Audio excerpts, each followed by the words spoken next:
En ce quatrième jour de la troisième semaine, nous allons voir le psaume 28.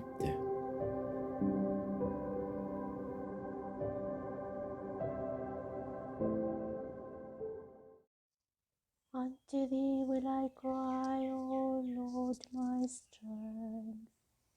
Think no scorn of me, lest if thou make as though thou hearest not, I become like them that go down into the pit.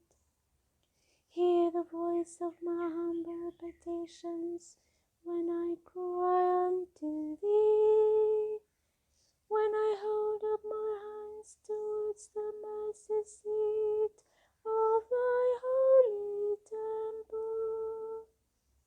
Oh, pluck me not away, neither destroy me with the ungodly and wicked doers, which speak friendly to their neighbors, but imagine mischief in their hearts.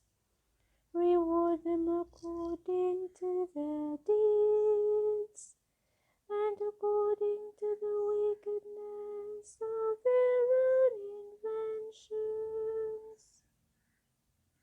Recompense of them after the work of their hands.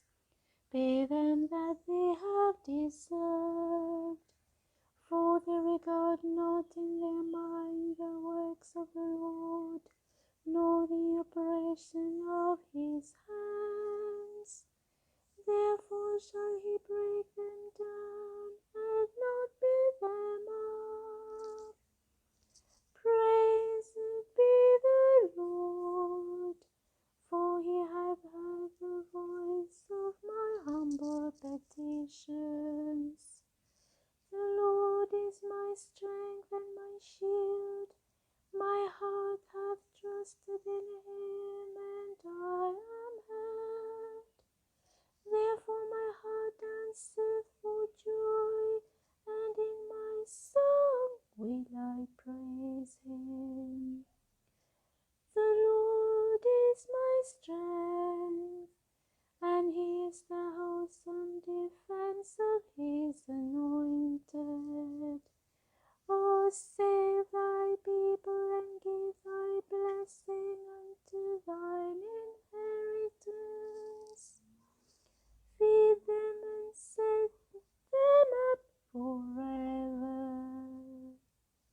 Glory be to the Father and to the Son and to the Holy Ghost, as it was in the beginning, is now, and ever shall be, world without end. Amen.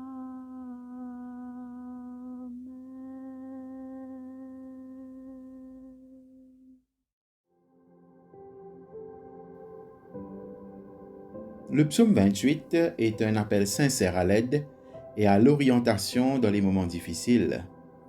Écrit par David, il reflète une période de grande détresse et d'incertitude dans sa vie. Il s'adresse au Seigneur, cherchant la délivrance et la protection de ceux qui lui souhaitent du mal. Le plaidoyer de David est puissant et direct. Il demande à Dieu de ne pas se taire. Si Dieu reste silencieux, David craint de ressembler à ceux qui descendent dans la fosse. Il cherche une réponse, un signe de la présence et de l'intervention de Dieu dans sa vie. Ce psaume met également en évidence le contraste entre les justes et les méchants. David ne demande pas seulement de l'aide, il prie également pour la justice.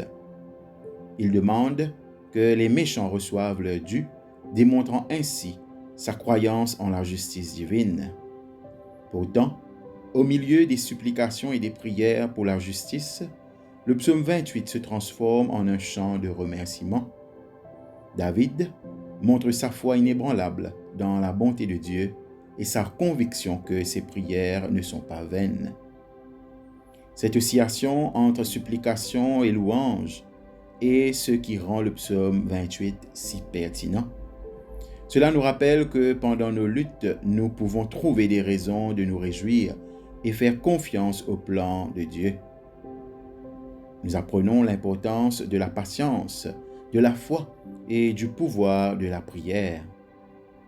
Il n'a pas hésité à dire son besoin, sachant que le silence de Dieu n'était pas une option avec laquelle il pouvait vivre. Son désespoir était réel, mais sa confiance aussi. David savait à qui il s'adressait, son rocher, sa forteresse, son soutien sûr. Le psaume 28 nous rappelle que notre foi ne concerne pas seulement les moments de joie, mais aussi les profondeurs du désespoir.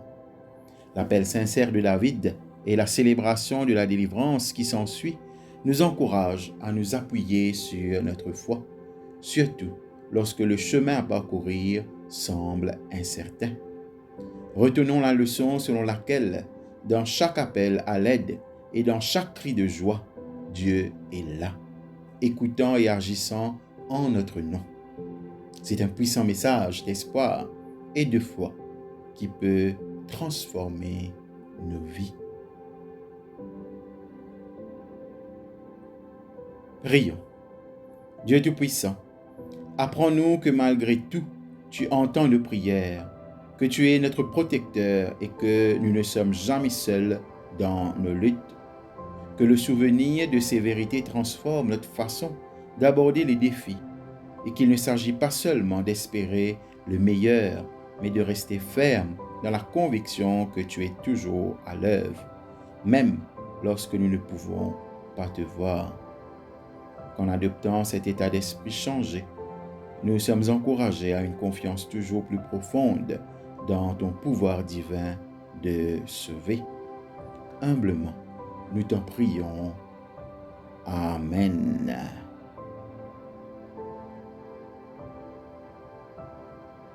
Piste de réflexion.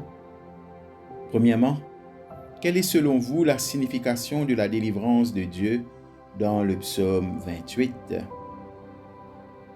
Deuxièmement, relisez le psaume 28 avec attention et relevez quelle transformation David veut-il.